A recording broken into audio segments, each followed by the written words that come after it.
ತೆಗೆದುಕೊಂಡಿದ್ದೇನೆ. ಈ ಸಮಯದಲ್ಲಿ 3ನೇ ಅಂಶದ ಕಡೆಗೆ ಬರೋಣ. ಈ ಒಂದು ವೇಳೆ ಸತ್ಯವೇದ ಪುಸ್ತಕದ ಎಫೆಸದವರಿಗೆ ಬರೆದ ಪತ್ರಿಕೆ 1ನೇ ಅಧ್ಯಾಯ 4ನೇ ವಚನ ಈ ಸಮಯದಲ್ಲಿ ನೋಡೋಣ.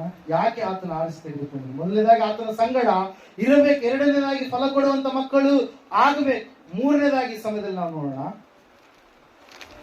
ಹೇಗೆಂದರೆ ನಾವು ನಡೆದು ಆತನ ಸನ್ನಿಧಿಯಲ್ಲಿ ಏನಂತೆ ನಾವು ಪರಿಶುದ್ಧರಾಗುವುದಕ್ಕಾಗಿ ದೇವರು ಏನ್ ಮಾಡಿದನಂತೆ? ನಮ್ಮನ್ನ ಆರಿಸಿ ತೆಗೆದುಕೊಂಡಿದ್ದಾನಂತೆ. ಯಾಕೆ ತೆಗೆದುಕೊಂಡಿದ್ದಾನೆ? ಪರಿಶುದ್ಧರಾಗುವುದಕ್ಕಾಗಿ. ಹಲ್ಲೆಲೂಯಾ. ಪರಿಶುದ್ಧತೆ ಬಹಳ ಮುಖ್ಯ. ಹಲ್ಲೆಲೂಯಾ.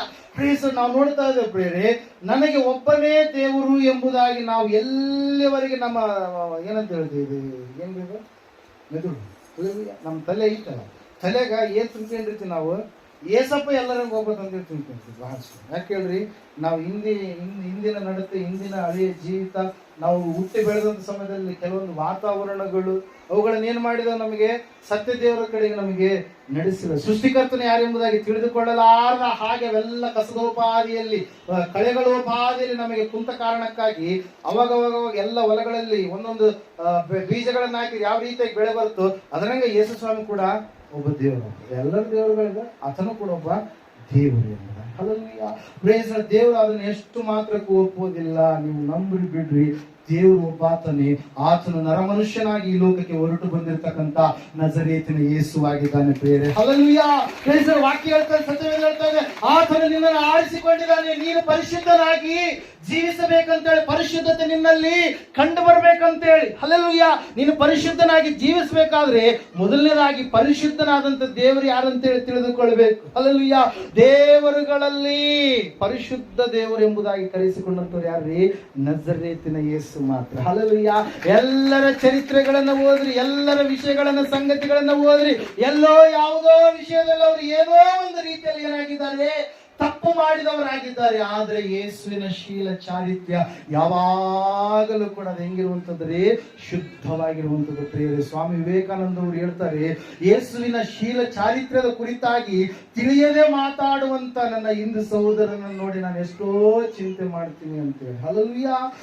ಯಾಕೆ ಅವ್ರ ಬಾಯಿಂದ ಆ ಮಾತು ಅಂತಂದ್ರೆ, ಅವರು ಸ್ವಾಮಿಯನ್ನ ಆಳವಾಗಿ ಅವ್ರು ಏನ್ ಮಾಡಿದ್ರಿ? ತಿಳಿದುಕೊಂಡ್ರು ಪ್ರಿಯರೇ. ಆಳವಾದ ರೀತಿಯಲ್ಲಿ ಅವರು ಆತನನ್ನ ಆತುಕೊಂಡು ಜೀವಿಸುವಂತ ವ್ಯಕ್ತಿಗಳಾದ್ರು. ಕ್ರಿಸ್ತನ ಅನುಕರಣೆ ಎನ್ನುವಂತ ಪುಸ್ತಕ ಯಾವಾಗಲೂ ಕೂಡ ಅವರ ಸಂಗಡ, ಅವರ ಜೊತೆಗೆ ಇದ್ದು ಅದನ್ನ ಓದುತ್ತಾ ಇದ್ರು ಪ್ರಿಯರೇ. ಹಲ್ಲೆಲೂಯಾ. ಪ್ರೇಯರಲ್ಲಿ ನಾವು ನೋಡ್ತಾ ಇದ್ದೇವೆ ಪ್ರಿಯರೇ, ದೇವರ ವಾಕ್ಯ ಹೇಳ್ತದೆ, ಸತ್ಯವೇದ ಹೇಳ್ತಾ ಇದೆ, ಪರಿಶುದ್ಧತೆಗೋಸ್ಕರವಾಗಿ ದೇವರನ್ನ ಆಯ್ಕೆ ಮಾಡಿಕೊಂಡ್ರು. ಈ ಲೋಕ ಕೆಟ್ಟು ಹೋದಂತ ಲೋಕ, ಪಾಪ ತುಂಬಿದಂತ ಲೋಕ, ಶಾಪದ ಲೋಕ, ಮುಳ್ಳಿನ ಕೊಂಬೆಯ ಲೋಕ, ಏನಂತ ಹೇಳ್ತೀವಿ, ಭಯಂಕರವಾಗಿರ್ತಕ್ಕಂಥ ಅವಮಾನಗಳನ್ನ, ಶಾಪಗಳನ್ನ, ಕತ್ತಲೆಗಳನ್ನ ತಂದು ಹಾಕುವಂತ ಲೋಕ.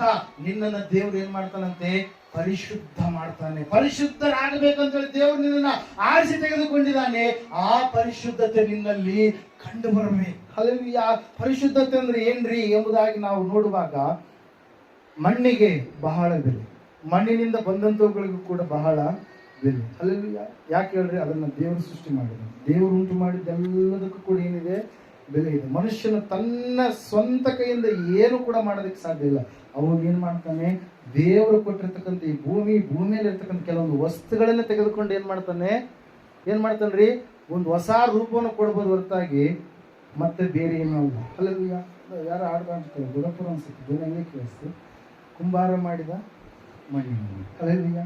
ಕುಂಬಾರ ಮಾಡಿದ ಮಣ್ಣಿನ ಮಡಕೆ, ಕುಂಬಾರ ಮಾಡಿದ ಮಣ್ಣಿನ ಮಡಕೆ, ಏನ್ ಚಂದಂತೀರೋ ಅದನ್ನ, ಏನ್ ಚಂದಂತೀರೋ.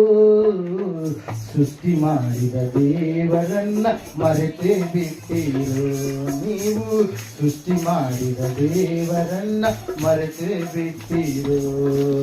ಕುಂಬಾರ ಮಾಡಿದ ಮಣ್ಣಿನ ಮಡಕೆ, ಕುಂಬಾರ ಮಾಡಿದ ಮಣ್ಣಿನ ಮಡಕೆ, ಏನ್ ಚಂದಂತೀರೋ ಅದನ್ನ, ಏನ್ ಚಂದಂತೀರೋ. ಸೃಷ್ಟಿ ಮಾಡಿದ ದೇವರನ್ನೇ ಮರೆತೇ ಬಿಟ್ಟಿರೋ ನೀವು, ಸೃಷ್ಟಿ ಮಾಡಿದ ದೇವರನ್ನೇ ಮರೆತೇ ಬಿಟ್ಟಿರೋ. ಅಕ್ಕಸಾಲಿಗ ಮಾಡಿದ ಬಂಗಾರ ಮುತ್ತು, ಅಕ್ಕಸಾಲಿ ಮಾಡಿದ ಬಂಗಾರ ಮುತ್ತು, ಏನ್ ಚಂದಂತೀರು ಅದನ್ನ ಏನ್ ಚಂದಂತೀರು. ಮೂಗು ಮಾಡಿದ ದೇವರನ್ನೇ ಮರೆತು ಬಿಟ್ಟಿರೋ ನೀವು, ಮೂಗು ಮಾಡಿದ ದೇವರನ್ನೇ ಮರೆತು ಬಿಟ್ಟಿರೋ. ಅದು ಮೂಗೇ ಇರಲಿಲ್ಲ ಅಂದ್ರೆ ಮುತ್ತಿಟ್ಕೊಂಡ್ರೆ ಅದೇ ನತ್ತಂತರ ಮುತ್ತಂತರ ಏನು ಅಲ್ಲೇ ಮೂಗೇ ಕೊಟ್ಟಿಲ್ಲ ಅಂತ ಅಲ್ಲೇ ಆ ಮೂಗು ಕೊಟ್ಟರು ಯಾರಂತ ಹೇಳನ್ನ ತಿಳ್ಕೊಬೇಕಲ್ರಿ. ಅಲ್ಲೇ ಪ್ರೈಸ್ ಅದು ಅವ್ರಿಗೆ ಬೇಕಾಗಿಲ್ಲ. ಯಾಕೆ ಹೇಳ್ರಿ ಅವರು, ಯಾಕೆ ಹೇಳ್ರಿ ಅವ್ರನ್ನ ದೇವ್ರ ಆರಿಸಿ ತೆಗೆದುಕೊಂಡಿಲ್ಲ, ಅವ್ರ ಲೋಕದಲ್ಲಿ ಇರ್ಬೇಕಂತ ಇಷ್ಟಪಡುವಂತವರಾಗಿದ್ದಾರೆ. ಹಲ್ಲೆಲೂಯಾ. ಸಿಂಪಿಗೆ ಒಲಿದ ಅಂಗಿಯ ತೊಟ್ಟು, ಸಿಂಪಿಗೆ ಒಲಿದ ಅಂಗಿಯ ತೊಟ್ಟು, ಏನ್ ಚಂದಂತೀರು ಅದನ್ನ ಏನ್ ಚಂದಂತೀರು. ಚರ್ಮದಂಗಿಗೆ ತೊಡಿಸಿದ ದೇವರ ಮರೆತೇ ಬಿಟ್ಟಿರು ನೀವು, ಚರ್ಮದಂಗಿಗೆ ತೊಡಿಸಿದ ದೇವ ಮರೆತೇ ಬಿಟ್ಟಿರು. ಕುಂಬಾರ ಮಾಡಿದ ಮಣ್ಣಿನ ಮಡಕೆ, ಕುಂಬಾರ ಮಾಡಿದ ಮಣ್ಣಿನ ಮಡಕೆ, ಏನ್ ಚಂದಂತೀರು ಅದನ್ನ ಏನ್ ಚಂದಂತೀರು. ಸೃಷ್ಟಿ ಮಾಡಿದ ದೇವರನ್ನ ಮರೆತೇ ಬಿಟ್ಟಿರು ನೀವು, ಸೃಷ್ಟಿ ಮಾಡಿದ ದೇವರನ್ನೇ ಮರೆತೇ ಬಿಟ್ಟಿರು. ನಮಗಾಗಿ ರಕ್ತವ ಸುರಿಸಿದ ಕ್ರಿಸ್ತನ, ನಮಗಾಗಿ ರಕ್ತವ ಸುರಿಸಿದ ಕ್ರಿಸ್ತನ್ ಧ್ಯಾನವ ಮಾಡಿರೋ, ಆತನ ಧ್ಯಾನವ ಮಾಡಿರೋ, ಆತನ ಧ್ಯಾನವ ಮಾಡಿ ರಕ್ಷಣೆ ಪಡೀರೋ ನೀವು, ಆತನ ಧ್ಯಾನವ ಮಾಡಿ ರಕ್ಷಣೆ ಪಡೀರೋ.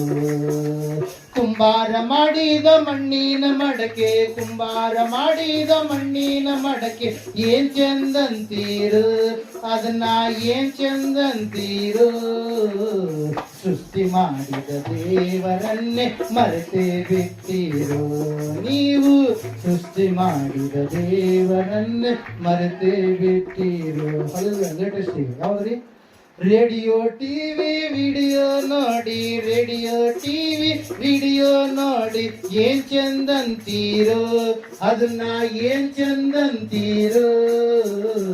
ಜ್ಞಾನವ ಕೊಟ್ಟ ದೇವರ ಮರೆತೇ ಬಿಟ್ಟಿರೋ ನೀವು, ಬುದ್ಧಿಯ ಕೊಟ್ಟ ದೇವರ ಮರೆತೇ ಬಿಟ್ಟಿರೋ. ಹಲ್ಲೆಲೂಯಾ. ಮನುಷ್ಯನ ಎಲ್ಲ ಕೊಟ್ಟ ಆತನು ದೇವರು, ಆ ಕೊಟ್ಟಂತ ದೇವರು ಯಾರು ಅಂತೇಳಿ ತಿಳ್ಕೊಳ್ತಾ ಇಲ್ಲ, ಅದೇ ಬಂದಿರೋ ಸಮಸ್ಯೆ. ಹಲ್ಲೆಲೂಯಾ. ಅಬ್ರ ಆದಾಮನು ಏನಾದ್ರಿ ತಪ್ಪು ಮಾಡಿದಾಗ ಬಚ್ಚಿಟ್ಕೊಂಡ, ಎಲ್ಲಿರಿ ಮರದ ಇಲ್ಲಿ ದೇವರು ಬಂದು ಏನ್ ಮಾಡಿದ, ಅವರಿಗೆ ಶಿಕ್ಷೆಯನ್ನ ಕೊಟ್ಟ, ಅಲ್ಲಿ ಶಾಪವನ್ನ ಕೊಟ್ಟ. ಶಾಪವನ್ನು ಕೊಟ್ಟ ಆದ್ಮೇಲೆ ಅವ್ನ ಹಂಗೆ ಬೆತ್ತಲಿ ಬಿಟ್ನ, ಅವರಿಗೆ ಚರ್ಮದ ಅಂಗಿಯನ್ನು ಏನ್ ಮಾಡಿದ, ಉಡಿಸಿ ತೊಡಿಸಿದ ಪ್ರೇರೆ. ಹಲ್ಲೆಲೂಯಾ. ಒಂದು ವೇಳೆ ಈ ನನ್ನ ಮಕ್ಕಳು ನನ್ನ ಸಂಗಡ ಇರುವುದಕ್ಕಾಗಿ ನಾನು ಇವನ್ನ ಸೃಷ್ಟಿ ಮಾಡಿದ್ದೇನೆ ಎಂಬುದಾಗಿ ಆ ಆದಾಮ ಅವ್ವ ಏನ್ ಮಾಡಲಿಲ್ಲ ರೀ, ಯಾವ್ದು ಒಳ್ಳೆದ್ರೆ ಕೆಟ್ಟದ ಅರಿವನ್ನು ಹುಟ್ಟಿಸುವಂತ ಹಣ್ಣನ್ನ ತಿಂದು ಹೊರತಾಗಿ ಅಲ್ಲಿರ್ತಕ್ಕಂಥ ಏನಂತ ಹೇಳ್ತೀವಿ, ಶಾಶ್ವತವಾಗಿ ಜೀವಿಸುವಂತ ಜೀವ ವೃಕ್ಷದ ಫಲದ ಹಣ್ಣನ್ನು ತಿಂದ್ಬಿಟ್ಟಿದ್ರೆ ನಾವೆಲ್ಲರೂ ಮಂದಿರದಲ್ಲಿ ಕುಂದ್ರೋದು ಬೇಕಾಗಿತ್ತು. ಅಲ್ಲ ಪ್ರೈಸ್ ಚರಿತ್ರೆ ಏನಾಗ್ತಾ ಇತ್ತು, ತುಂಬಾ ಚೇಂಜ್ ಆಗಿದೆ. ಅಲ್ಲ ಪಾಪ ಎನ್ನುವಂಥದ್ದು ಲೋಕದಲ್ಲಿ ಇರೋದಕ್ಕೆ ಸಾಧ್ಯ ಇರ್ತಿರ್ಲಿಲ್ಲ. ಆದ್ರೆ ಸೈತಾನನ ಮಾತನ್ನು ಅವ್ರು ಏನ್ ಮಾಡಿದ್ರು, ನಂಬಿದ್ರು ಪ್ರಿಯರೇ, ತಪ್ಪಿ ಹೋದಂತವ್ರು. ಆದ್ರೆ ಇಲ್ಲಿ ನಾವು ನೋಡ್ತಾ ಇದ್ದೀವಿ, ಮೂರನೇದಾಗಿ ಪರಿಶುದ್ಧತೆ ಬಹಳ ಮುಖ್ಯ. ಪರಿಶುದ್ಧನಾದಂತ ದೇವರು ಯಾರಂತೇಳಿ ನೀನು ತಿಳಿದುಕೊಳ್ಬೇಕು, ನಿನ್ನನ್ನು ಉಂಟು ಮಾಡಿದಂತ ದೇವರು ಯಾರಂತೇಳಿ ನೀನು ಅರಿತುಕೊಳ್ಳಬೇಕು. ಆ ದೇವರಿಗೆ ಮುಖ್ಯವಾಗಿ ಆತನಿಗೆ ಯಾವ ರೀತಿಯಾಗಿ ನಡೆದುಕೊಳ್ಬೇಕಂತೇಳಿ ನೀನು ಸಂಪೂರ್ಣವಾಗಿ ತಿಳಿದುಕೊಂಡು ಅದರ ಪ್ರಕಾರವಾಗಿ ನೀನು ನಡೆಯುವಂತ ವ್ಯಕ್ತಿ ಆಗ್ಬೇಕು ಪ್ರಿಯರೇ. ಪರಿಶುದ್ಧತೆ. ಹಲ್ಲೆಲೂಯಾ. ಮನಸ್ಸಿನಲ್ಲಿ ಕಲ್ಮಶ ಇರಲಾರದೆ ದೇವರನ್ನ ನಾವೇನ್ ಮಾಡ್ಬೇಕು, ಪ್ರೀತಿಸ್ಬೇಕು. ಮೊದಲನೇದಾಗಿ ನನ್ನನ್ನ ಪ್ರೀತಿಸ್ರಿ, ಎರಡನೇದಾಗಿ ನಿಮ್ಮ ನೆರೆಯವರನ್ನ ನಿಮ್ಮಂತೆ ನೀವೇನ್ ಮಾಡ್ರಿ, ಪ್ರೀತಿಸ್ರಿ ಎಂಬುದಾಗಿ. ಹಲ್ಲೆಲೂಯಾ. ದೇವರ ವಾಕ್ಯದಲ್ಲಿ ನಾವು ನೋಡ್ತಾ ಇದ್ದೇವೆ ಪ್ರಿಯರೇ, ಯಾವ ಅಪರಿಶುದ್ಧತೆಗೆ ನಾವು ಸ್ಥಳವನ್ನ ಜಾಗವನ್ನ ಕೊಡಬಾರದು. ಸುಳ್ಳಿನ ನಾಲಿಗೆ ಆಗಿರಲಿ, ಕೆಟ್ಟ ಕಣ್ಣಿನ ನೋಡುವಂತ ದೃಷ್ಟಿ ಆಗಲಿ, ಕೆಟ್ಟದಾಗಿ ಆಲೋಚಿಸುವಂತ ಮನಸ್ಸೇ ಆಗಿರಲಿ, ದೇವರ ಸ್ಥಾನದಲ್ಲಿ ಮತ್ತೊಬ್ಬ ವ್ಯಕ್ತಿಯನ್ನು ನಿಲ್ಲಿಸುವಂತ ಸ್ಥಿತಿ ಆಗಿರಲಿ, ಯಾವ ಅಪರಿಶುದ್ಧತೆ ಎನ್ನುವಂಥದ್ದು ಏನಾಗಬಾರ್ದು ನಮ್ಮಲ್ಲಿ ಇರಬಾರ್ದು. ಯಾಕಂದ್ರೆ ದೇವರು ಒಬ್ಬ ಆತನೇ. ದೇವರು ಆತನ ಏನ್ ಹೇಳಿದಾನೆ, ಆಕಾಶದಲ್ಲಾಗಲಿ. ಆಕಾಶದಾಗ ಯಾರಿದ್ದಾರೆ, ದೇವರಿದ್ದಾರೆ. ಹಲ್ಲೆಲೂಯಾ. ಆಕಾಶದಲ್ಲಿ ಮತ್ತೆ ಯಾರು ಇದ್ದಾರೆ, ನಮ್ಮ ಕಣ್ಣಿಗೆ ಕಾಣುವ ಹಾಗೆ ಸೂರ್ಯ ಚಂದ್ರ ನಕ್ಷತ್ರಗಳಿದಾವೆ, ಗ್ರಹಗಳಿದಾವೆ. ಅಲ್ಲೂಯ್ಯ. ಅನೇಕ ಜ್ಯೋತಿರ್ಮಂಡಲಗಳು ಇದಾವೆ. ಅವೆಲ್ಲ ಎಲ್ಲಿದಾವೆ? ಆಕಾಶದಲ್ಲಿರುವಂತ ಯಾವುದರ ರೂಪವನ್ನು ಮಾಡಿಕೊಳ್ಳಬೇಕು. ಆಕಾಶದಲ್ಲಿ ಯಾರಿದ್ದಾರೆ? ದೇವರಿದ್ದಾನೆ. ನನ್ನ ರೂಪ ಮಾಡಿಕೊಳ್ಳೋದಕ್ಕೆ ನಿಮ್ಮಿಂದ ಆಗೋದಿಲ್ಲ, ಯಾಕಂದ್ರೆ ನನ್ನ ಆತ್ಮ ಸ್ವರೂಪನಾದಂತ ದೇವರು ಎಂಬುದಾಗಿ. Hallelujah, praise Lord. ಮನುಷ್ಯನೇ ದೇವರನ್ನ ಉಂಟು ಮಾಡುವ ಆಗಿದ್ರೆ, ಮನುಷ್ಯ ಪಾಪ ತುಂಬಿದಂತ ಮನುಷ್ಯನೇ, ಸ್ವಲ್ಪ ಹೊತ್ತು ಒಳ್ಳೆಯವನು ಸ್ವಲ್ಪ ಹೊತ್ತು ಕೆಟ್ಟವನಾಗಿ ಜೀವಿಸುವಂತ ಮನುಷ್ಯನೇ ದೇವರನ್ನ ಸೃಷ್ಟಿಸುವ ಆಗಿದ್ರೆ ಏನಾಗ್ತಾ ಇದೆ? ನಮ್ಮ ಮನುಷ್ಯರ ಕೈಗಳಲ್ಲಿ ಉಂಟಾಗಿರ್ತಕ್ಕಂಥ ರೋಗಗಳು ಹೆಂಗ ಮನುಷ್ಯರು ಆಟ ಆಡಿಸ್ತಾರೋ ಅದ್ರಂಗೆ ಇವರು ದೇವರುಗಳನ್ನು ಕೂಡ ಏನ್ ಮಾಡ್ತಾ ಇದ್ರು? ಆಟ ಆಡಿಸ್ತಾ ಇದ್ರು. ಅದ್ರ ಸಲುವಾಗಿ ಕೆಲವೊಂದು ವಿಷಯಗಳನ್ನ ಸಂಗತಿಗಳನ್ನ ತೆಗೆದುಕೊಂಡು ಬರ್ತಾರೆ. ಏನಂತ ಹೇಳಿ, ದೇವರು ಬಯಸಿದ್ದು ಒಂದಾದ್ರೆ ಇವ್ರು ಒಂದು ಹೇಳ್ತಾರೆ, ಇಲ್ಲ ನೀನು ಇಷ್ಟು ಕೊಡು, ದೇವ್ರು ನಿನ್ಗೆ ಒಲ್ದು ಬಿಡ್ತಾನೆ, ನೀನು ಇಂಥದ್ದು ಮಾಡು, ದೇವ್ರು ನಿನ್ಗೆ ಒಲ್ದು ಬಿಡ್ತಾನೆ. ಅಲ್ಲೆಲ್ಲ ಬಂಗಾರದ ಅಂಗಡಿಯವರು ಪಾಪ ಏನಂತ ಹೇಳ್ತಾರೆ, ಬೆಳ್ಳಿ ಬಂಗಾರ ಮಾರಾಟ ಆಗ್ತಿರ್ಲಿಲ್ಲ, ಅವಾಗ ಯಾವ್ದೋ ಒಂದು ಬಂದಿತ್ತು. ಏನಂತ ಹೇಳಿ, ಅಳಿಯಾಗ ಏನ್ ಹಾಕ್ಬೇಕು? ಕೊಡಗ. ಅಲ್ಲ, ಸೇಲ್ ಆಗಿದ್ದೇ ಆಗಿದೆ. ಅಲ್ಲೆಲ್ಲ ಪ್ರೈಸ್ ಲಾರ್ಡ್. ಹೇಳ್ತಾರೆ ಇವರು ಮನುಷ್ಯರನ್ನ ಮೆಚ್ಚಿಸುವಂತವ್ರು. ಇವರು ತಮಗೆ ತಾವು ಮಾಡಿಕೊಂಡಿರ್ತಕ್ಕಂಥ ಆಚಾರ ವ್ಯರ್ಥ ಸಂಪ್ರದಾಯ ಪದ್ಧತಿಗಳನ್ನ ಅಳವಡಿಸಿಕೊಂಡು ಜೀವಿಸುವಂತವ್ರು. ಅಲ್ಲೆಲ್ಲ ಪ್ರೈಸ್ ಲಾರ್ಡ್. ಎಲ್ಲ ಬಂಗಾರ ಸೇಲ್ ಆಯ್ತು, ಎಲ್ಲ ಬೆಳ್ಳಿ ಸೇಲ್ ಆಯ್ತು. ಅಲ್ಲೆಲ್ಲ ಹಾಕಿದ್ರೆ ಎಷ್ಟು ಜನ ಬಂದಿರಲ್ಲ ನಮ್ಗೆ ಗೊತ್ತಿಲ್ಲ. ಅಲ್ಲೆಲ್ಲ ಪ್ರೈಸ್ ಲಾರ್ಡ್. ನಾವಂತೂ ಯಾರಿಗೆ ಹಾಕಿಲ್ಲ. ಯಾಕೆ ಹೇಳ್ರಿ? ನಮ್ಗೆ ದೇವರು ಹೇಳಿದಂತ ಮಾರ್ಗದಲ್ಲಿ ನಾವು ಇರುವಂತವರಾಗಿದ್ದೇವೆ. Hallelujah, praise lord. ನಾವು ನೋಡ್ತಾ ಇದ್ದೇವೆ ಪ್ರಿಯರೇ, ಇವರು ಮಾಡಿಕೊಂಡಂತ ದೇವರುಗಳು, ಇವರು ಮಾಡಿಕೊಂಡಿರ್ತಕ್ಕಂಥ ದೇವರುಗಳು ಏನ್ ಮಾಡ್ತಾರೆ? ಇವ್ರು ಯಾವ್ಯಾವ ನಿಯಮಗಳನ್ನ, ವಿಧಿಗಳನ್ನ, ಯಾವ್ಯಾವ ಆಚಾರಗಳನ್ನ ಮಾಡ್ತಾರೋ ಅವೆಲ್ಲಗಳನ್ನ ದೇವ್ರ ಮೇಲೆ ಹಾಕ್ತಾರೆ. ಹಲ್ಲೆಲೂಯಾ. ಇಷ್ಟು ಮೆಟ್ಲು ಏರ್ಬೇಕು, ಇಷ್ಟುಗಳನ್ನ ಹೊಡಿಬೇಕು. ಅವೇನು ಸ್ವಂತ ಇವರೇ ಏನಾದ್ರು ಕಿವಿ ಕಟ್ ಮಾಡಿ ಹೃದಯ ಕಟ್ ಮಾಡಿ ಅಂತ ತಂದಿರ್ತಾರೆ. ಹಲ್ಲೆಲೂಯಾ. ಕೂದಲಾರು ಎಲ್ಲರಿಗೂ ಬರ್ತವೆ, ಎಲ್ಲರೂ ಕೊಡ್ತಾರೆ. ಹಲ್ಲೆಲೂಯಾ. ದೊಡ್ಡ ಕೊಡ್ತಾರೆ ಇವ್ರಿ, ಎಲ್ಲರೂ ಕೂದಲು ಕೊಡ್ತಾರೆ. ಎಲ್ಲ ನಾವು ಕೂಡ ಚಿಕ್ಕವರಿರ್ಬೇಕಾದ್ರೆ ಗುರುದೇವಪುರ ಯಾರಿದ್ರು ಮನೆಯವರು ಚಂದ ಕ್ಲೀನ್ ಮಾಡ್ತಾರೆ. ಹಲ್ಲೆಲೂಯಾ. Praise Lord. ಹೌದಲ್ರಿ? ಗೊತ್ತಲ್ಲ ನಿಮ್ಗೆ? ಹಲ್ಲೆಲೂಯಾ. ಎಲ್ಲ ಕ್ಲೀನ್ ಮಾಡ್ತಾರೆ. ನಾವು ಮತ್ತೆ ಹೋಗಿದ್ದು ಬರ್ಲಾರಂಗಿದವ, ಅದ್ರ ಕಿವಿ ಕೊಡ್ರಿ, ಬರುತ್ತೆ ಎಕ್ಸ್ಟ್ರಾ ಬರುತ್ತಾ? ಯಾಕೆ ಹೇಳ್ರಿ? ಇವು ಬರುವಂಥದನ್ನೇ ಹೇಳ್ತಾರೆ. ಹಲ್ಲೆಲೂಯಾ. Praise Lord. ಇನ್ನೊಂದು ಹೇಳೋದಿಲ್ಲ. ಯಾಕೆ ಹೇಳ್ರಿ? ಅಜ್ಞಾನದ ಕಾಲಗಳು, ಗತಿಸಿ ಹೋದಂತಹ ಕಾಲಗಳು, ಮನುಷ್ಯರು ಅನೇಕ ನೇಮಕ ಸಂಪ್ರದಾಯಗಳನ್ನು ಮಾಡಿಕೊಂಡಂತಹ ಕಾಲಗಳು. ಪ್ರೇರ ಅಂಶ ಒಂದೇ, ಪರಿಶುದ್ಧನಾದ ದೇವರು ಯಾರು ನೀವು ತಿಳ್ಕೊಳ್ಬೇಕು, ಸತ್ಯ ದೇವರು ಯಾರಂತ ನೀವು ತಿಳಿದುಕೊಳ್ಬೇಕು. ಅನೇಕ ಪುಸ್ತಕಗಳನ್ನು ನೀವು ಓದ್ರಿ. ಹಲ್ಲೆಲೂಯಾ. Praise lord. ಓದ್ಲಾರ್ದೆ ನೀವು ತಿಳ್ಕೊಂಬೇಡ್ರಿ. ಓದ್ಲಾರ್ದೆ ತಿಳ್ಕೊಂಡ್ರೆ ಏನಾಗುತ್ತೆ? ನೀವು ತಪ್ಪು ಹೋಗ್ತೀರಿ. ನೀವು ಓದ್ರಿ, ಆತ ಯಾರಂತೇಳಿ ನೀವು ಗ್ರಹಿಸಿಕೊಳ್ರಿ. ಇವತ್ತಿನ ದಿವಸ ಅನೇಕರು ಯಾಕೆ ಯೇಸು ಸ್ವಾಮಿ ನಂಬ್ತಾ ಇದ್ದಾರೆ? ಯಾಕೆ ಅನೇಕ ಸವಾಲುಗಳು ಇದ್ದಾಗಲೂ ಕೂಡ ಕುಟುಂಬದಲ್ಲಿ ಅವರ ಕುಟುಂಬವನ್ನು ತೊರೆದು ಬ್ರಾಹ್ಮಣರಾಗಿದ್ದಾಗಲೂ ಕೂಡ ಅವರು ಹೊರಗಡೆ ಬಂದು ಒಂದು ಭಕ್ತಿ ಜೀವಿತವನ್ನು ಮಾಡಿದ್ರು. ಆರಕ್ಕೆ ಮೂರ್ತಿ ಅಯ್ಯೋರಾಗಿರ್ಬೋದು, ಅಥವಾ ನಾವು ನೋಡ್ತಾ ಇದ್ದೇವೆ ಭಕ್ತ ಸಿಂಗ್ ಎನ್ನುವಂತ ಒಬ್ಬ ದೊಡ್ಡ ಭಕ್ತನಾಗಿರ್ಬೋದು, ಸಿಖ್ ಕುಟುಂಬದಿಂದ ಬಂದಂತ ಸಾಧು ಸುಂದರ್ ಸಿಂಗ್ ಎನ್ನುವಂತ ಅಯ್ಯೋರಾಗಿರ್ಬೋದು. ಅವರ ಕುಟುಂಬಗಳಲ್ಲಿ ಎಷ್ಟೋ ಸವಾಲುಗಳಿದ್ವು. ಆದ್ರೆ ಸತ್ಯವನ್ನ, ಅವರು ಪರಿಶುದ್ಧನಾದಂತ ದೇವರು ಯಾರೆಂಬುದಾಗಿ ಆತನ ಪ್ರತ್ಯಕ್ಷತೆಯನ್ನು ಅವರು ಎದುರು ನೋಡಿದ ಮೇಲೆ ಅವರು ಮತ್ತೆ ತಪ್ಪಾದ ಮಾರ್ಗದ ಕಡೆಗೆ ಅವರು ಹೋಗಲಿಲ್ಲ. ಪ್ರಿಯರೇ, ಇವತ್ತಿನ ದಿವಸ ಅವರನ್ನ ನಾವು ನೆನೆಸ್ಕೊಳ್ತಾ ಇದ್ದೀವಿ ಅಂದ್ರೆ ಕಾರಣ ಒಂದೇ, ಅವರು ಸತ್ಯವನ್ನ ತಾವು ತಿಳಿದುಕೊಂಡ್ರು. ಪ್ರಿಯರೇ, ಸತ್ಯ ಪರಿಶುದ್ಧ ದೇವರು ಯಾರಂತೇಳಿ ಅವರು ತಿಳಿದುಕೊಂಡು ಆ ಪರಿಶುದ್ಧ ದೇವರಿಗೆ ಅವರು ತಮ್ಮ ಜೀವಿತದ ಅವಧಿಯವರೆಗೆ ಪರಿಶುದ್ಧರಾಗಿ ಅವರು ಏನ್ ಮಾಡಿದ್ರು? ನಡೆದುಕೊಂಡ್ರು. ಪ್ರಿಯರೇ, ಇವತ್ತು ದೇವರು ನಿಮ್ಮನ್ನ ಆರಿಸಿ ತೆಗೆದುಕೊಂಡಿದ್ದಾನೆ. ನಾನು ನೀನು ಪರಿಶುದ್ಧನಾಗಿ ಜೀವಿಸಬೇಕಂತೇಳಿ. ಇವತ್ತು ನಿನ್ನ ಜೀವಿತ ಯಾವ ರೀತಿಯಾಗಿದೆ? ಹಲ್ಲೆಲೂಯಾ. ತಿಂಗಳಲ್ಲೇ ಎಷ್ಟೋ ರೀತಿಯಲ್ಲಿ ದೇವರಿಗೆ ನಾವು ಅವಿಧೇಯರಾಗಿ ಹೋಗ್ಬಿಡ್ತೀವಿ. ಹಲ್ಲೆಲೂಯಾ. ಅಮಾವಾಸ್ಯೆ ಬಂದಾಗ ಒಂದು ಕಡೆ, ಹುಣ್ಣಿಮೆ ಬಂದಾಗ ಒಂದು ಕಡೆ, ಸೋಮವಾರ ಬಂತು, ಮಂಗಳವಾರ ಬಂತು, ಬುಧವಾರ ಬಂತು, ಗುರುವಾರ ಬಂತು, ಶುಕ್ರವಾರ ಬಂತು, ಶನಿವಾರ ಬಂತು. ಒಂದೊಂದು ದಿವಸಕ್ಕೆ ಒಂದೊಂದು ರೀತಿಯಾಗಿರ್ತಕ್ಕಂಥ ಆಚಾರಗಳನ್ನ ನಾವು ಮಾಡ್ತಾ ಇದ್ದೀವಿ. ಮತ್ತೆ ನಾವು ಯಾರು? ದೇವರನ್ನು. ಮತ್ತೆ ಯಾರು? ಯೇಸು ಸ್ವಾಮಿ. Hallelujah. Praise Lord. Hallelujah. Praise Lord. ಆಲಯದಲ್ಲಿದ್ದಾಗ ಮಾತ್ರ ಅಲ್ಲ, ಆಲಯದಿಂದ ಹೊರಗಡೆ ಹೋದಾಗಲೂ ಕೂಡ ನಮ್ಮ ಸಾಕ್ಷಿ ಸ್ಥಿರವಾಗಿ ಇರಬೇಕು. ಪ್ರೇರ, ನಾವು ನೋಡ್ತಾ ಇದ್ದೇವೆ, ಸತ್ಯವೇದ ಹೇಳ್ತಾ ಇದ್ದೇವೆ ಸ್ಪಷ್ಟವಾಗಿ, ದೇವರು ನಿನ್ನನ್ನು ಆರಿಸಿ ತೆಗೆದುಕೊಂಡಿದ್ದಾನೆ. ಜಗದುತ್ಪತ್ತಿ ಆಗೋದಕ್ಕಿಂತ ಮುಂಚಿತವಾಗಿ ನೀನು ಪರಿಶುದ್ಧನಾಗಿ ಜೀವಿಸಬೇಕಂತೇಳಿ. ಅದಕ್ಕಾಗಿ ವಾಕ್ಯ ಹೇಳುತ್ತೆ, ಪರಿಶುದ್ಧತೆ ಇಲ್ಲದೆ ದೇವರನ್ನ ಕಾಣುವುದಕ್ಕೆ ಸಾಧ್ಯ.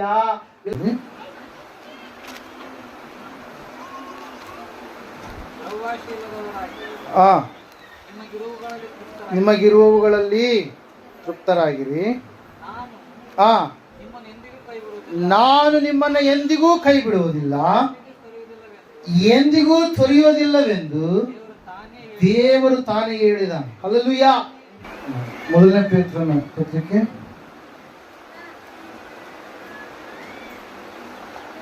15ನೇ ಮೊದಲನೇ 15ನೇ ವಚನ.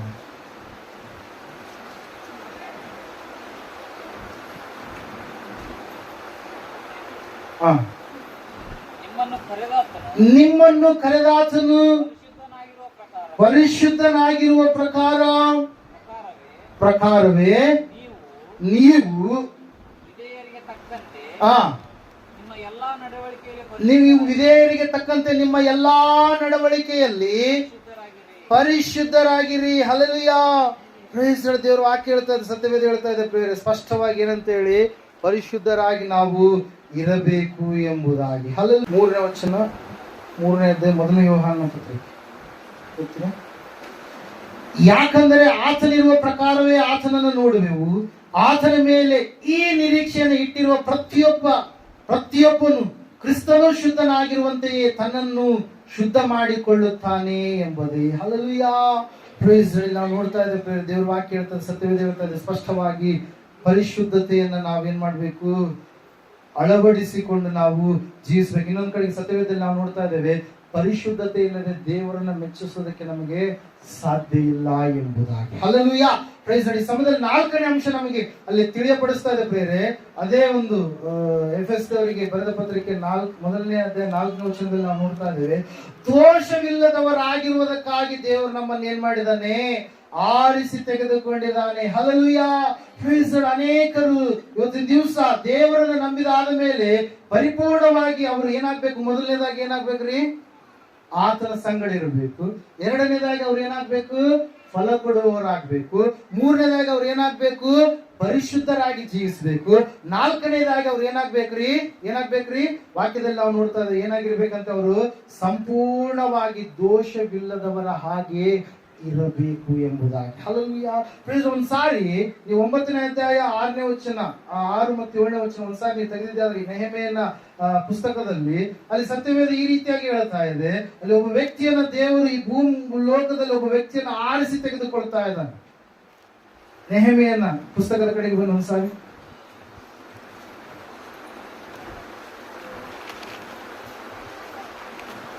ಆದ್ಮೇಲೆ ಬರುತ್ತೆ ನೋಡ್ರಿ.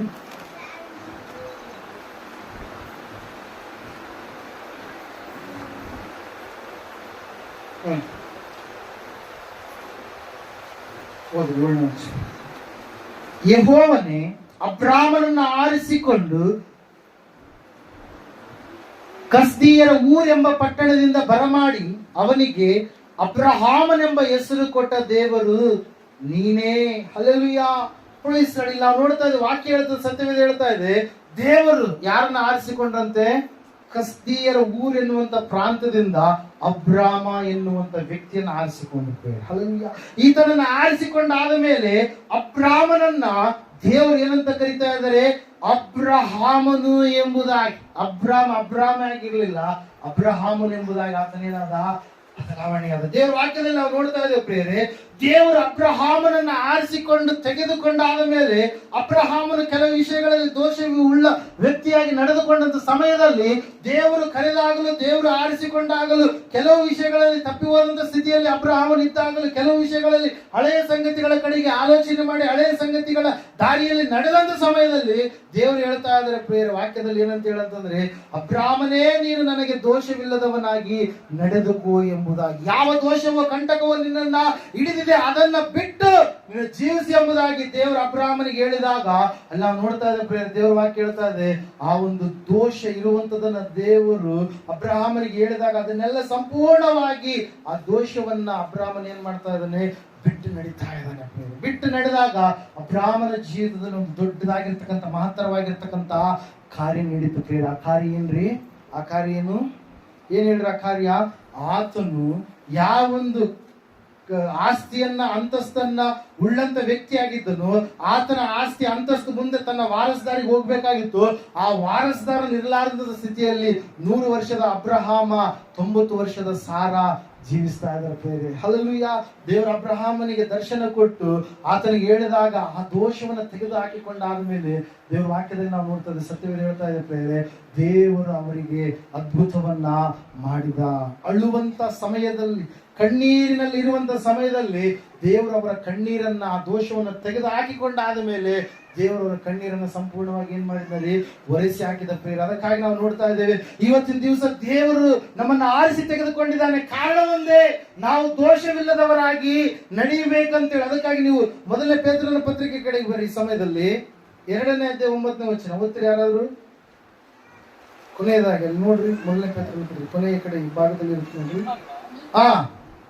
ನೀವಾದರೂ ನಿಮ್ಮನ್ನು ಕತ್ತಲೆಯೊಳಗಿಂದ ಕರೆದು ತನ್ನ ಆಶ್ಚರ್ಯಕರವಾದ ಬೆಳಕಿನಲ್ಲಿ ಸೇರಿಸಿದಾತನ ಗುಣಾತಿಶಯಗಳನ್ನ ಪ್ರಚಾರ ಮಾಡುವವರಾಗುವಂತೆ ದೇವರು ಆರಿಸಿಕೊಂಡ ಜನಾಂಗ, ದೇವರು ಆದುಕೊಂಡ ಜನಾಂಗವು, ರಾಜವಂಶಸ್ಥರಾದ ಯಾಜಕರು, ಮೀಸಲಾದ ಜನವು, ದೇವರ ಸ್ವಕೀಯ ಪ್ರಜೆಯು ಆಗಿದ್ದೀರಿ. ಮೊದಲು ನೀವು ಪ್ರಜೆಯಾಗಿರಲಿಲ್ಲ, ಈಗ ದೇವರ ಪ್ರಜೆಯಾಗಿದ್ದೀರಿ.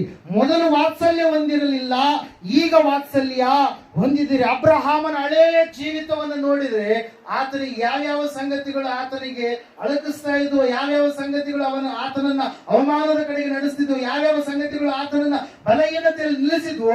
ಆದ್ರೆ ದೇವರು ಅಬ್ರಹಾಮನನ್ನು ಆರಿಸಿ ತೆಗೆದುಕೊಂಡಾದ ಮೇಲೆ ಅಬ್ರಹಾಮನ್ ಏನ್ ಮಾಡ್ತಾ ಇದ್ದಾನೆ, ಮೊದಲನೇದಾಗಿ ಏನ್ ಮಾಡ್ತಾ ಇದ್ದಾನೆ, ದೇವರ ಸಂಗಡ ಜೀವಿಸುವಂತ ಜೀವಿತವನ್ನ ಮಾಡ್ತಾ ಇದ್ದಾನೆ. ಹಲ್ಲೆಲೂಯಾ.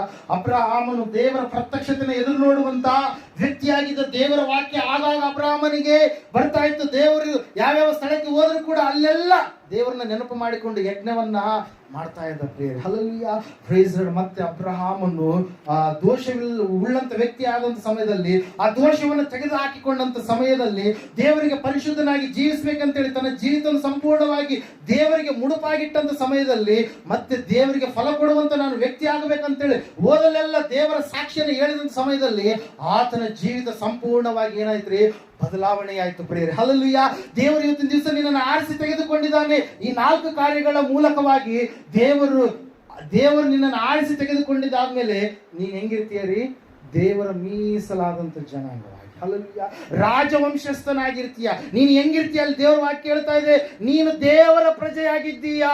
ಯಾರ ಪ್ರಜೆ? ನೀನು ದೇವರ ಪ್ರಜೆ. ನೀನು ದೇವರ ಮಗನಾಗಿದ್ದೀಯ, ದೇವರ ರಾಜ್ಯಕ್ಕೆ ಸಂಬಂಧಪಟ್ಟಂತ ವ್ಯಕ್ತಿ ಆಗಿದ್ದೀಯಾ. ಅದಕ್ಕಾಗಿ ಅಲ್ಲಿ ನಾವು ನೇಮಿಯನ ಪುಸ್ತಕದ ಕಡೆಗೆ ನೀವು ಒಂದ್ಸಾರಿ 9ನೇ ಅಧ್ಯಾಯ ಅಲ್ಲೇ ನೀವು ಓದುವಂತದ್ದಾದ್ರೆ, ಅಲ್ಲಿ ದೇವರು ಆದುಕೊಂಡಂತವರಿಗೆ ದೇವರು ಮಾಡಿದಂತ ಒಂದು ಮೇಲು ಎಂತದೆಂಬುದಾಗಿ ಇವತ್ತು ಕೂಡ ನಮ್ಮ ಜೀವಿತದಲ್ಲಿ ಆತನು ಮಾಡುವಂತ ಮೇಲು ಎಂತದೆಂಬುದಾಗಿ ನಾವು ಈ ಸಮಯದಲ್ಲಿ ಓದೋಣ ಪ್ರಿಯರೇ.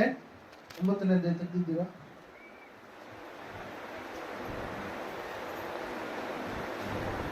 ಅದನ್ನ ವಚನ. ದೇವರು ಆರಿಸಿಕೊಂಡವರಿಗಾಗಿ ದೇವರು ಮಾಡುವಂತ ಮಹತ್ ಕಾರ್ಯ.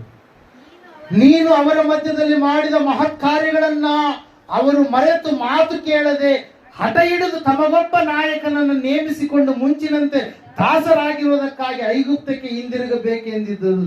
ನೀನಾದರೂ ಪಾಪಗಳನ್ನು ಕ್ಷಮಿಸುವವನು, ಕನಿಕರ ದಯೆಗಳುಳ್ಳವನು, ದೀರ್ಘಶಾಂತನೂ ಕೃಪಾಳುವ ಆಗಿರುವ ದೇವರು, ನೀನು ಅವರನ್ನ ಕೈ ಬಿಡಲಿಲ್ಲ. ದೇವರು ತಾನು ಯಾರನ್ನ ಆರಿಸಿಕೊಂಡಿದ್ದಾನೋ ಅವರನ್ನು ದೇವರು ಮಾಡಲ್ಲ, ಕೈ ಬಿಡಲ್ಲ ಪ್ರೇರೆ. ಹಲ್ಲೆಲೂಯಾ.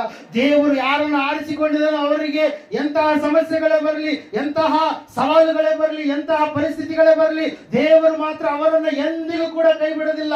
ಅದಕ್ಕೆ ಕಾರಣ ಏನಂತಂದ್ರೆ, ಈ ಜನರು ಐಗುಪ್ತ ದೇಶದಲ್ಲಿ ಬಂಧನದಲ್ಲಿರುವಾಗ ಇವರು ಬೇರೆ ಯಾರಲ್ಲ, ಅಬ್ರಹಾಮನ ವಂಶಸ್ಥರಾಗಿದ್ದಾರೆ. ಅಬ್ರಹಾಮನ ಮುಂದಿನ ತಳಿ ಜನಾಂಗದವರಾಗಿದ್ದಾರೆ ಪ್ರಿಯರೇ. ಅಬ್ರಹಾಮನನ್ನ ದೇವರು ಆರಿಸಿಕೊಂಡು ತೆಗೆದುಕೊಂಡು ಆದ ಮೇಲೆ ಅಬ್ರಹಾಮನ ಮೂಲಕವಾಗಿ ಆ ಜನಾಂಗವೆಲ್ಲ ಉತ್ಪತ್ತಿಯಾಗಿದೆ. ಸುಮಾರು 30 ಲಕ್ಷದಷ್ಟು ಜನರು ಪ್ರಿಯರೇ. ಹಲ್ಲೆಲೂಯಾ.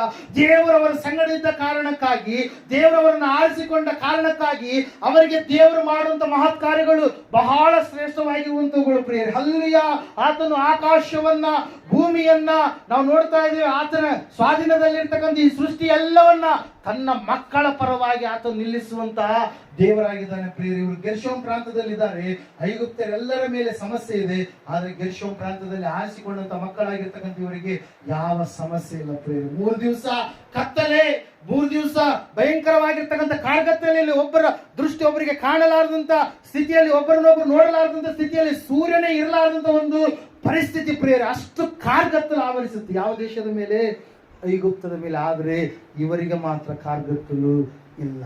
ಅವರ ಮನೆಗಳಲ್ಲೆಲ್ಲ ಕಪ್ಪೆಗಳು ಬಂದಿದ್ದಾವೆ, ಏನುಗಳು ಬಂದಿದ್ದಾವೆ, ಉಂಡೆಗಳು ಬಂದಿದ್ದಾವೆ, ಅವರ ಹೊಲಗಳಲ್ಲೆಲ್ಲ ಮಿಡತೆಗಳು ಬಂದಿದ್ದಾವೆ, ಅವರ ಪಶುಗಳಿಗೆ ಅನಾರೋಗ್ಯವಾಗಿದೆ, ಇವರ ಮಕ್ಕಳಿಗೆ ಅನಾರೋಗ್ಯವಾಗಿದೆ. ಭಯಂಕರ ಸಮಸ್ಯೆಗಳಲ್ಲಿ ಆರಿಸಿಕೊಳ್ಳಲಾರದವರು ಇದ್ರೆ ಆರಿಸಿಕೊಂಡಂತ ಮಕ್ಕಳು ಆರಾಮ್ಸೆ ಅವ್ರಿಗೆ ಯಾವ ಸಮಸ್ಯೆ ನಾವು ನೋಡ್ತಾ ಇದ್ದೇವೆ. ದೇವ್ರ ವಾಕ್ಯ ಹೇಳ್ತದೆ, ಸತ್ಯವೇದ ಹೇಳ್ತದೆ ಸ್ಪಷ್ಟವಾಗಿ, ಇಷ್ಟೆಲ್ಲಾ ಅದ್ಭುತಗಳನ್ನ, ಇಷ್ಟೆಲ್ಲಾ ಆಶ್ಚರ್ಯ ಕಾರ್ಯಗಳನ್ನ, ಇಷ್ಟೆಲ್ಲಾ ದೇವರು ಅವರಿಗಾಗಿ ಪ್ರಕೃತಿಯನ್ನೇ ಒಂದು ದೊಡ್ಡದಾಗಿರ್ತಕ್ಕಂಥ ಆಯುಧವನ್ನಾಗಿ ಅವರಿಗೆ ಕೊಟ್ಟು, ಅವರಿಗೆ ತಿಳಿಯಲಾರದವರಿಗೆ ಪಾಠ ಕಲಿಸುವುದಕ್ಕಾಗಿ, ತನ್ನ ಮಕ್ಕಳನ್ನು ಬಿಡಿಸುವುದಕ್ಕಾಗಿ ಆರಿಸಿಕೊಂಡಂತ ಮಕ್ಕಳ ಜೀವಿತ ಹೆಂಗಿರ್ಬೇಕಂತ ಹೇಳಿ ಆರಿಸಿಕೊಂಡಂತ ಮಕ್ಕಳಿಗೆ ಸಿಗುವಂತ ಸೌಭಾಗ್ಯ ಎಂಥದ್ದು ಎಂಬುದಾಗಿ ಅವರಿಗೂ ಪ್ರತ್ಯೇಕ ಮಾಡಿದಂತ ಸಮಯದಲ್ಲಿ ಪ್ರಿಯರೇ, ಅಲ್ಲಿ ನಾವು ನೋಡ್ತಾ ಇದ್ದೇವೆ, ಆ 40 ವರ್ಷಗಳು ಅರಣ್ಯದಲ್ಲಿ ಇರಬೇಕಾದ್ರೆ ಇವರು ಹಠಮಾರಿಗಳಾಗಿ ಬದಲಾವಣೆಯಾದರು. ಯಾರೇ?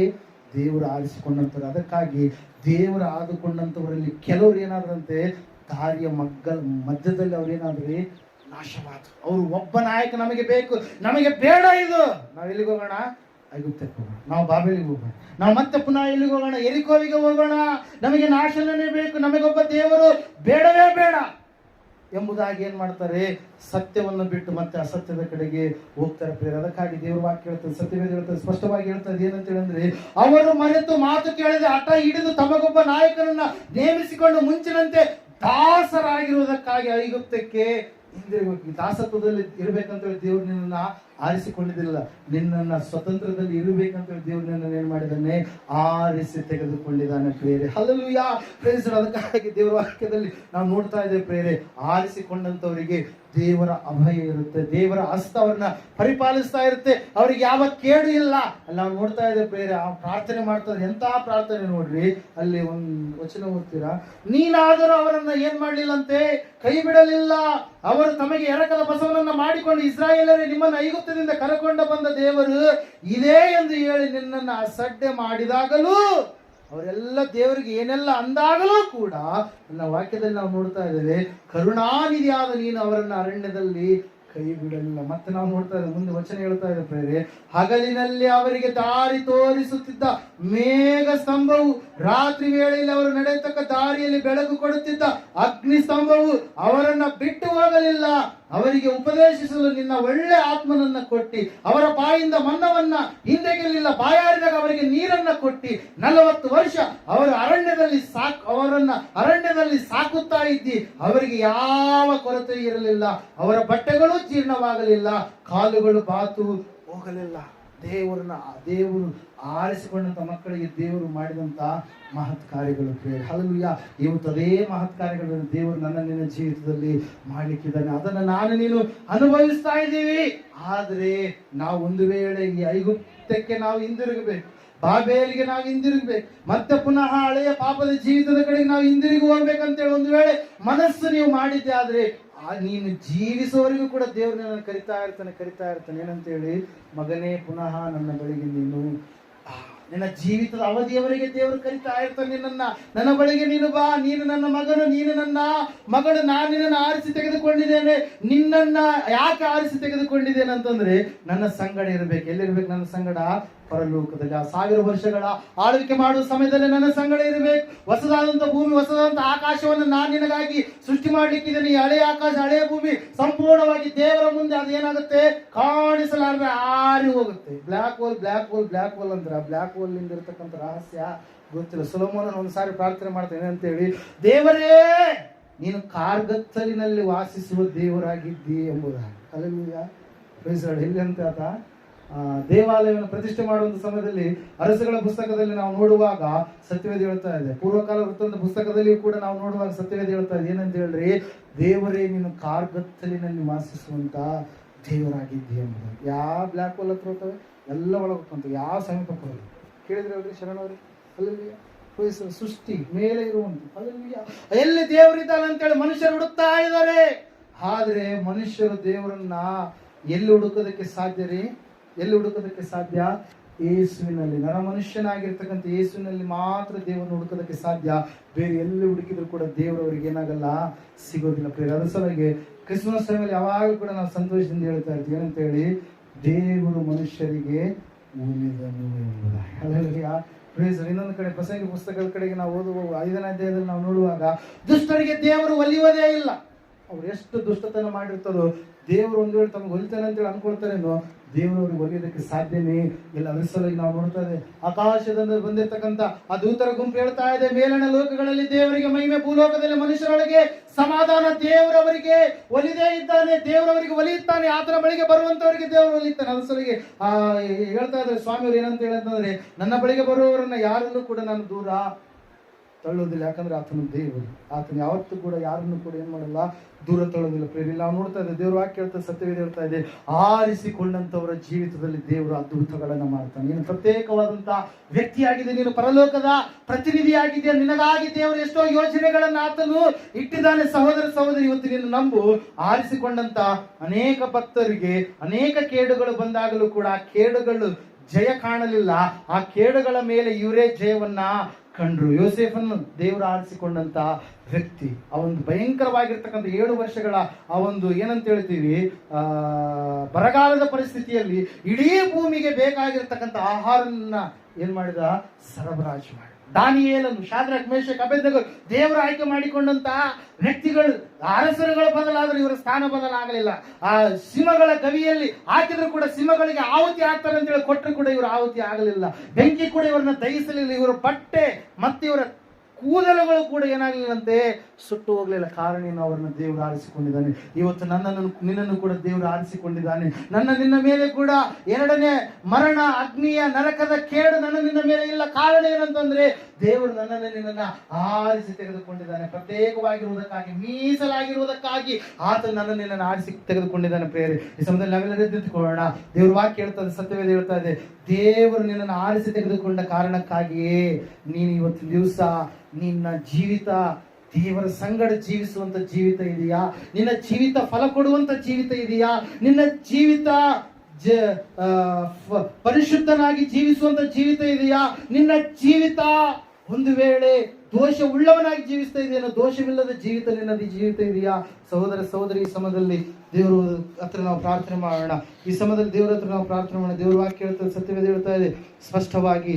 ಈ ಸಮಯದಲ್ಲಿ ದೇವ್ರ ವಾಕ್ಯ ಹೇಳ್ತಾ ಇದೆ, ನಾನು ನಿನ್ನನ್ನು ಆರಿಸಿ ತೆಗೆದುಕೊಂಡಿದ್ದೇನೆ. ನಿನ್ನನ್ನು ಮನುಷ್ಯನಲ್ಲ, ನಿನ್ನನ್ನು ಯಾವುದೋ ಒಬ್ಬ ಅಧಿಕಾರಿ ಅಲ್ಲ, ವ್ಯಕ್ತಿಗಳಲ್ಲ, ನೇಮಕ ಮಾಡಿರುವಂತದ್ದು ಸೃಷ್ಟಿಕರ್ತನಾದ ದೇವರು ನಿನ್ನನ್ನು ಹೆಸರು ಹಿಡಿದು ಕರೀತಾ ಇದ್ದಾನೆ. ಆತನಿಗೆ ನಿನ್ನ ಹೆಸರು ಗೊತ್ತು ಸಹೋದರ ಸಹೋದರಿಯೇ. ಅದಕ್ಕಾಗಿ ನೀ ಆತನನ್ನು ನಂಬಿದಂತ ಪ್ರತಿಯೊಬ್ಬ ಮಕ್ಕಳ ಹೆಸರು ಈ ಭೂಲೋಕದ ಯಾವ ಪುಸ್ತಕಗಳಲ್ಲಿ ಬರೆದಿಟ್ರು ಕೂಡ ಒಂದು ವೇಳೆ ಭಯಂಕರವಾದಂತ ವೈರಸ್ ಕಳಿಸಿದ್ರೆ ಮೆಮೊರಿ ಕ್ಲೌಡ್ ಅಲ್ಲಿ ಇರುವಂತದ್ದು ಕೂಡ ನಾಶವಾಗುವುದೇನೋ ಡಾಟಾ. ಆದ್ರೆ ಪರಲೋಕದ ಪುಸ್ತಕಗಳಲ್ಲಿ ದೇವರು ಬರೆಸಿರ್ತಕ್ಕಂಥ ನಿನ್ನ ಹೆಸರು ಅದು ಅಳಿದು ಹೋಗುವುದಿಲ್ಲ, ಸ್ಥಿರವಾಗಿ ಇರುವುದಕ್ಕಾಗಿ. ಅದಕ್ಕಾಗಿ ದೇವರು ಮೊದಲನೇದಾಗಿ ವಿಧೇಯತೆಯನ್ನು ಕೇಳ್ತಾನೆ, 2ನೇದಾಗಿ ಷರತ್ತುಗಳನ್ನು ವಿಧಿಸಿದ್ದಾನೆ. ಆ ಒಂದು ಅರ್ಹತೆ ಉಳ್ಳಂತ ಭಕ್ತಿಯನ್ನು ನೀನು ಮಾಡುವಾಗ, ಷರತ್ತಿಗೆ ಸಂಪೂರ್ಣವಾಗಿ ಒಪ್ಪಿ ಆತನಿಗೆ ವಿಧೇಯತೆಯನ್ನು ತೋರಿಸಿದಾಗ ನಿನ್ನನ್ನು ಆಶೀರ್ವಾದ ಮಾಡ್ತಾನೆ. ಈ ಸಮಯದಲ್ಲಿ ನಾವೆಲ್ಲರೂ ಕೂಡ ಪ್ರಾರ್ಥನೆ ಮಾಡೋಣ. ಸಹೋದರ ಸಹೋದರಿಯೇ, ನಿನ್ನನ್ನು ಮನುಷ್ಯರೆಲ್ಲ ದೇವರು ಆರಿಸಿಕೊಂಡಿದ್ದಾನೆ ಎಂಬುದಾಗಿ ಲಕ್ಷಣಗಳು ನಿನ್ನಲ್ಲಿ ಕಾಣಿಸಿಕೊಳ್ತಾ ಇದ್ದಾವ? ಒಂದು ಸಾರಿ ನಿನ್ನ ಜೀವಿತವನ್ನು ನೀನು ಪರೀಕ್ಷೆ ಮಾಡಬೇಕು. ಯಾಕೆ ಇನ್ನೂ ತಪ್ಪಿ ಹೋದಂತ ಸ್ಥಿತಿಯಲ್ಲಿದೆಯಾ? ದೇವರ ಸಂಗಡ ಜೀವಿಸುವಂತ ಭಕ್ತಿಯ ಜೀವಿತ ನಿನ್ನದಾಗಿದೆಯಾ?